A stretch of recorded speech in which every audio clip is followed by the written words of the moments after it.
Bismillahirrahmanirrahim. Assalamualaikum warahmatullahi wabarakatuh. Pada pertemuan hari ini kita akan membahas tentang konsep dasar keperawatan jiwa. Nah, kemampuan yang diharapkan setelah mengikuti perkuliahan ini diharapkan mahasiswa mampu memahami tentang konsep dasar keperawatan jiwa. Kesehatan jiwa itu sendiri merupakan perasaan sehat dan bahagia serta mampu mengatasi tantangan hidup, dapat menerima orang lain sebagaimana adanya, serta mempunyai konsep sikap positif terhadap diri sendiri dan orang lain. Jadi orang yang dikatakan sehat jiwanya ketika ia mampu menerima orang lain sebagaimana adanya, sebagaimana mestinya ya, bukan karena ada faktor X atau sesuatu hal. Nah, yang dalam kesehatan jiwa ini meliputi bagaimana perasaan kita terhadap diri kita sendiri, kemudian bagaimana perasaan kita terhadap orang lain, dan bagaimana kemampuan kita beradaptasi terkait dengan persoalan hidup yang kita hadapi. Kriteria sehat mental menurut Yahuda, yang pertama tumbuh, berkembang, dan aktualisasi. Kemudian integrasi ini terkait dengan masa lalu dan saat ini. Otonomi dalam pengambilan keputusan, kemudian persepsi sesuai kenyataan, dan menguasai lingkungan. Artinya dalam hal menguasai lingkungan ini kemampuan kita dalam beradaptasi. Kalau otonomi artinya kita dapat mengambil keputusan sendiri terhadap kehidupan kita. Kemudian rentan sehat pada pasien pada gangguan jiwa. Rentan sehat ini meliputi dari kondisi sehat secara optimal sampai manusia itu meninggal atau mati. Di dalam proses rentang sehat optimal hingga pada menghadapi kematian itu tentunya memiliki tahapan-tahapan tersendiri. Kemudian ada variasi tiap individu. Jadi setiap manusia itu tidak rentang sehat optimal hingga meninggal itu memiliki variasi yang berbeda-beda. Kemudian menggambarkan kemampuan adaptasi dan berfungsi secara efektif, yaitu sehat ya. Kemudian keperawatan jiwa itu sendiri merupakan proses interpersonal yang berupaya untuk meningkatkan dan mempertahankan perilaku yang berkontribusi pada fungsi yang terintegrasi sehingga klien dapat berfungsi utuh sebagai manusia. Nah, kemudian American Nursing Association ini mengemukakan bahwa kesehatan keperawatan jiwa itu merupakan suatu bidang spesialisasi praktek keperawatan yang menerapkan teori perilaku manusia sebagai ilmunya dan menggunakan diri sendiri secara terapeutik sebagai kiatnya. Jadi keperawatan jiwa ini sangat unik ya. Kenapa? Dia menerapkan teori perilaku manusia sebagai ilmunya. Jadi kemampuan kita mengenali manusia, perilaku manusia, kemudian kita menempatkan diri kita sebagai kiat terapinya. Jadi kita sebagai role model di sini. Selanjutnya pengertian keperawatan jiwa.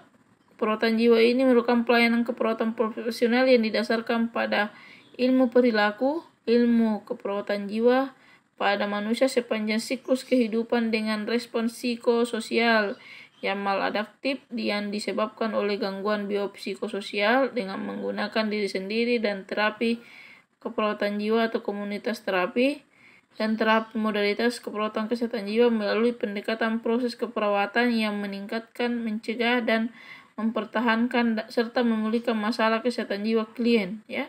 Nah, klien yang dimaksud di sini baik individu, keluarga, kelompok, bahkan komunitas. Prinsip kesehatan jiwa ini tentunya ada 4 ya. Jadi paradigma keperawatan jiwa itu sendiri ada 4 komponen. Yang pertama manusia, lingkungan, kesehatan, dan keperawatan. Manusia itu sebagai makhluk holistik, yaitu bertindak, berintegrasi, dan bereaksi dalam lingkungan secara keseluruhan. mempunyai kebutuhan dasar yang sama pentingnya, memiliki harga diri dan martabat. Jadi setiap manusia itu memiliki harga diri dan martabat sesuai kadarnya masing-masing. Kemudian tujuan individu itu untuk bertumbuh sehat, mandiri, dan tercapai aktualisasi diri, serta mempunyai kemampuan untuk berubah dan keinginan untuk mengejar tujuan fungsional personalnya. Manusia mempunyai kapasitas coping yang bervariasi ya. Jadi dalam menghadapi masalah mereka memiliki kapasitas coping yang bervariasi, mempunyai hak untuk berpartisipasi dalam pengambilan keputusan, di mana semua perilaku bermakna, di mana perilaku tersebut meliputi persepsi, pikiran, perasaan, dan tindakan. Selanjutnya adalah lingkungan. Manusia sebagai makhluk holistik dipengaruhi oleh lingkungan, dari dalam dirinya maupun lingkungan di luar, baik keluarga, kelompok, bahkan komunitas. Dalam berhubungan dengan lingkungan, manusia harus mengembangkan strategi coping yang efektif agar dapat beradaptasi. Jadi untuk berhubungan dengan lingkungan baik dalam diri maupun lingkungan eksternal dari diri kita itu kita membutuhkan yang namanya coping sebagai strategi kita dalam menghadapi permasalahan dan beradaptasi terhadap lingkungan. Kemudian hubungan interpersonal yang dikembangkan dapat menghasilkan perubahan dari individu. Jadi hubungan interpersonal yang kita kembangkan ini mampu menghasilkan perubahan dalam diri kita.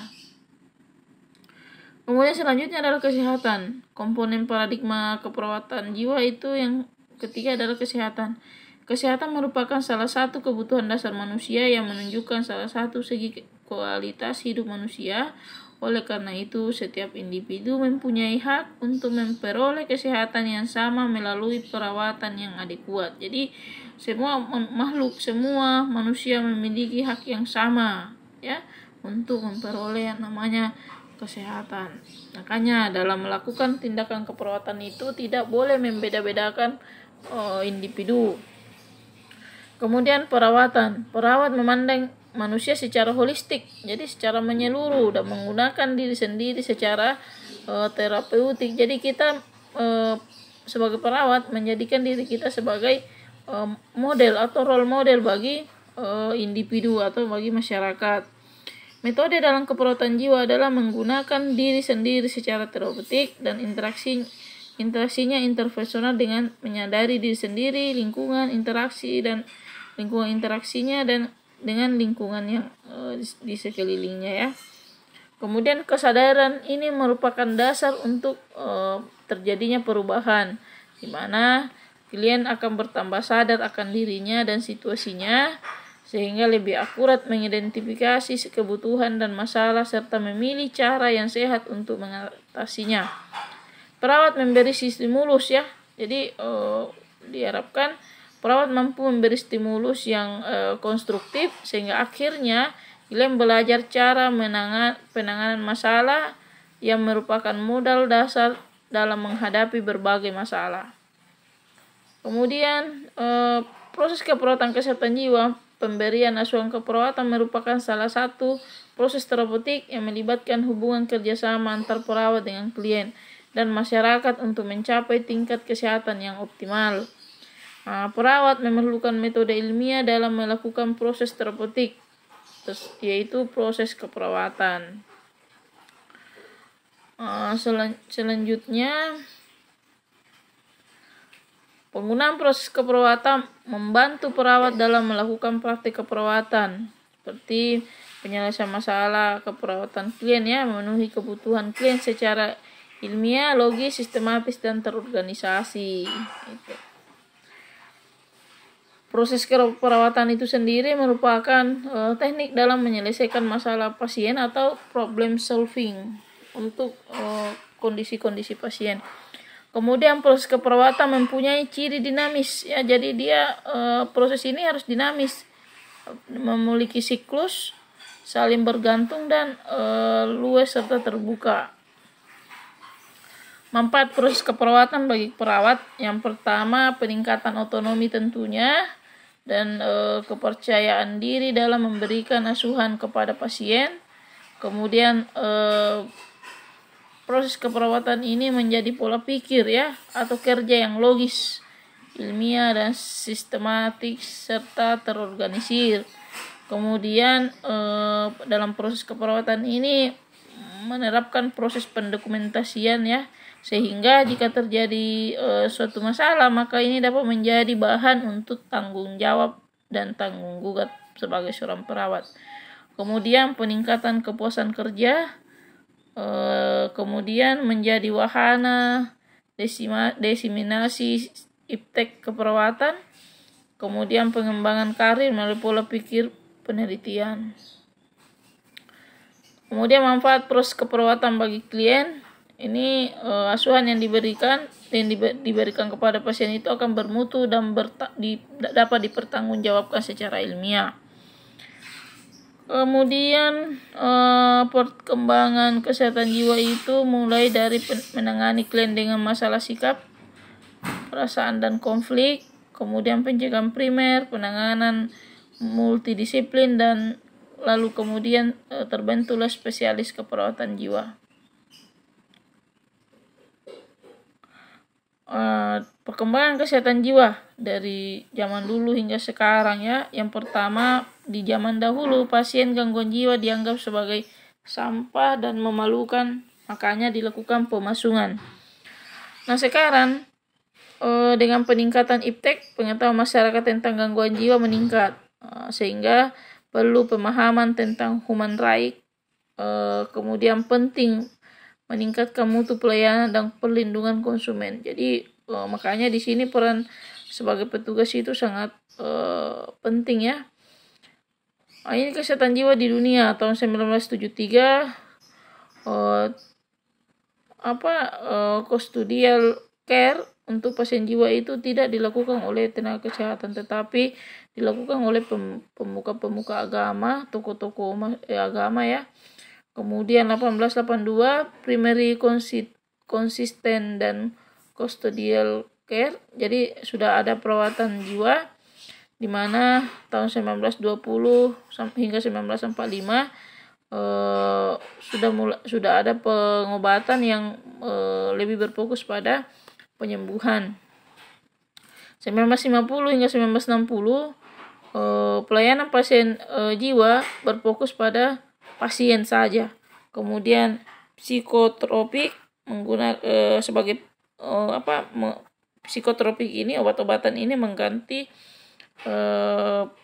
metode restrain sebagai solusi dalam penanganan pasien jiwa. Kemudian deinstitusionalisasi dimulai. Jadi sudah ada rumah sakit terkait dengan kesehatan jiwa. Mulai penekanan pada terapi relasi atau hubungan, kemudian berfokus pada primary preventif.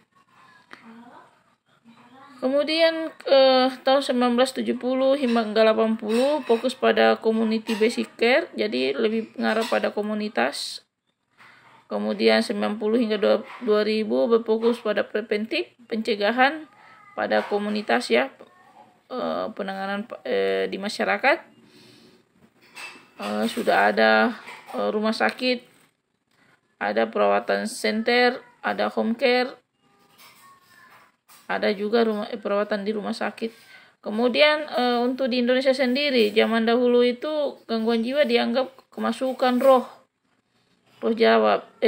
jahat, sehingga terapi yang digunakan itu adalah bagaimana berusaha untuk mengeluarkan roh jahat tersebut. Kemudian pada zaman kolonial, sebelum adanya rumah sakit jiwa, pasien ditampung di rumah sakit umum. Jadi pasien jiwa itu bercampur dengan pasien umum, yang mana penanganan untuk pasien jiwa itu hanya menangani pasien jiwa berat. Kemudian tahun 1982 rumah sakit jiwa pertama di Indonesia berdiri. 1902 rumah sakit Lawang. 1923 rumah sakit jiwa Magelang. 1927 rumah sakit jiwa Sabang. Di rumah sakit Sabang ini jauh dari lingkungan perkotaan. Kemudian perkembangan kesehatan jiwa selanjutnya di Indonesia sejak tahun 1910 mulai dicoba hindari custodial care, penjagaan ketat ya, dan restrain ya. Jadi pada tahun 1910 ini sudah menghindari penjagaan ketat dan metode-metode restrain pada pasien jiwa. Tahun 1930 terapi kerja seperti menggarap lahan pertanian ini sudah dimulai. Jadi terapi modalitas itu sudah mulai berkembang, di mana pasien jiwa ini diberi pekerjaan sehingga memiliki aktivitas. Kemudian selama Perang Dunia Kedua dan kedudukan Jepang, kesehatan jiwa tidak mengalami perkembangan yang baik ya. Nah, setelah terjadi kemerdekaan, proses proklamasi hingga perkembangan di Orde Baru, Oktober 1947 pemerintah membentuk Jabatan Urusan Penyakit Jiwa. Jadi sudah ada bagian khusus yang menangani pasien jiwa. Kemudian tahun 1950 pemerintah memperingatkan Jabatan Urusan Penyakit Jiwa untuk meningkatkan penyelenggaraan pelayanan ya pada pasien jiwa. 1966 sudah ada Direktorat Kesehatan Jiwa, Undang-Undang Kesehatan Jiwa juga sudah ada. Kemudian tahun 1973 ini PPDGJ 1 diterbitkan ya. Tahun 1975 ada integrasi dengan puskesmas. Jadi penanganan pasien jiwa itu sudah terintegrasi dengan pelayanan puskesmas. 1970-an pihak swasta pun mulai memikirkan masalah kesehatan jiwa. Jadi rumah sakit swasta, klinik-klinik jiwa sudah mulai dibentuk. Kemudian ilmu kedokteran pun ikut berkembang ya. Adanya subspesialis seperti kedokteran jiwa masyarakat, psikiatri klinik, kedokteran jiwa usila, dan kedokteran jiwa kehakiman. Jadi sudah mulai berkembang secara medis ilmu-ilmu kesehatan jiwanya. Kemudian program kesehatan jiwa nasional dibagi dalam 3 subprogram. Yang pertama subprogram perbaikan pelayanan, fokus pada psikiatrik ya, di mana lebih menekankan pada proses pengobatan dan rehabilitasi. Kemudian subprogram untuk pengembangan sistem fokus pada peningkatan iptek, kontinu edukasi. Ya, jadi sudah ada kesehatan jiwa, pemberian informasi terkait dengan kesehatan jiwa. Kemudian program ketiga, subprogram ini untuk establishment community mental health, diseminasi ilmu, fasilitas rumah sakit jiwa swasta sudah ada, dan ada beberapa kerjasama di luar negeri terkait dengan kesehatan jiwa. Peran perawat kesehatan jiwa meliputi pengkajian yang mempertimbangkan budaya, merancang mengimplementasikan rencana tindakan, berperan serta dalam pengobatan pengelolaan kasus, meningkatkan dan memelihara kesehatan mental, mengatasi pengaruh penyakit mental, penyuluhan dan konseling, serta melakukan dan mengelola serta mengkoordinasikan sistem pelayanan yang terintegrasi terkait dengan kebutuhan pasien. Kemudian memberikan pedoman pelayanan kesehatan. Kemudian asuhan yang kompeten bagi perawat jiwa, yang pertama terkait dengan pengkajian biopsikososial yang peka terhadap budaya. Jadi pasien jiwa ini, penanganan pada pasien jiwa, pemberian asuhan ini tetap berfokus pada budaya yang pasien anut. Kemudian merancang dan implementasi rencana tindakan untuk klien dan keluarga. Jadi dalam pengobatan pada pasien jiwa itu melibatkan komponen keluarga ya. Kemudian kompeten perawat bagi perawat jiwa yaitu meningkatkan dan memelihara kesehatan mental serta mengatasi pengaruh penyakit mental melalui penyuluhan dan konseling, memberikan askep pada penyakit fisik, mengelola dan mengkoordinasi sistem pelayanan yang terintegrasikan ke kebutuhan klien, keluarga, staf, dan pembuat kebijakan.